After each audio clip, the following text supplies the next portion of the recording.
like we were forecasting. We got some new numbers into the Weather Center, including a new number from Sheepshead Bay in Brooklyn at 11 inches. So closer to that foot, the closer to the southeast part of Brooklyn you are. Taking a look across the city, though, right around 10 inches as well in Staten Island, looking at about 9 inches in Whitestone, Queens, but we haven't really heard any of those Bronx totals yet. So if you have a ruler, a measuring stick of any sort, head outside as long as you can do so safely and warmly. Make sure you're using the inches side. Take a measurement, send a photo to us using the hashtag N12 Storm Watchers. We'll be putting that into our system as well, so definitely looking out for those. But for the snow later on this afternoon, we're talking about an end time of around 3 o'clock. By the time we're about 4 o'clock, just parts of Howard Beach over to JFK. Not in Brooklyn, probably looking to be drying out, but blowing and drifting is still expected through the afternoon and into the evening. Taking a look as well at our timing and impacts, tapering off by 3, but it's going to be a cold and gusty cleanup. We're going to see that continue into tonight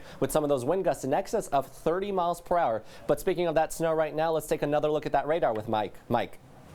Yeah, Ellen, the radar right now shows that the back edge of the storm is going to be approaching us as we head into this afternoon and into this evening. So you can see here in our satellite radar picture, the storm offshore is far offshore. The main nor'easter that we've had all day long actually spawned a second area of storminess off to the south and west. And that's what's prolonging the snow shower activity that we have over the tri-state area, including here in New York City. But the good news is that we do have that drying northwest wind that's coming through to push and erode away some of that snow shower activity. Even when we take a look at our moisture content in the atmosphere, it is starting to dry out overhead. So let's take a closer look here. The snow shower activity is really starting to get more patchy off to our west, and give or take, I'd say within an hour, we're going to be clearing out away from this. So break down more details about the hyperlocal forecast in just a few minutes.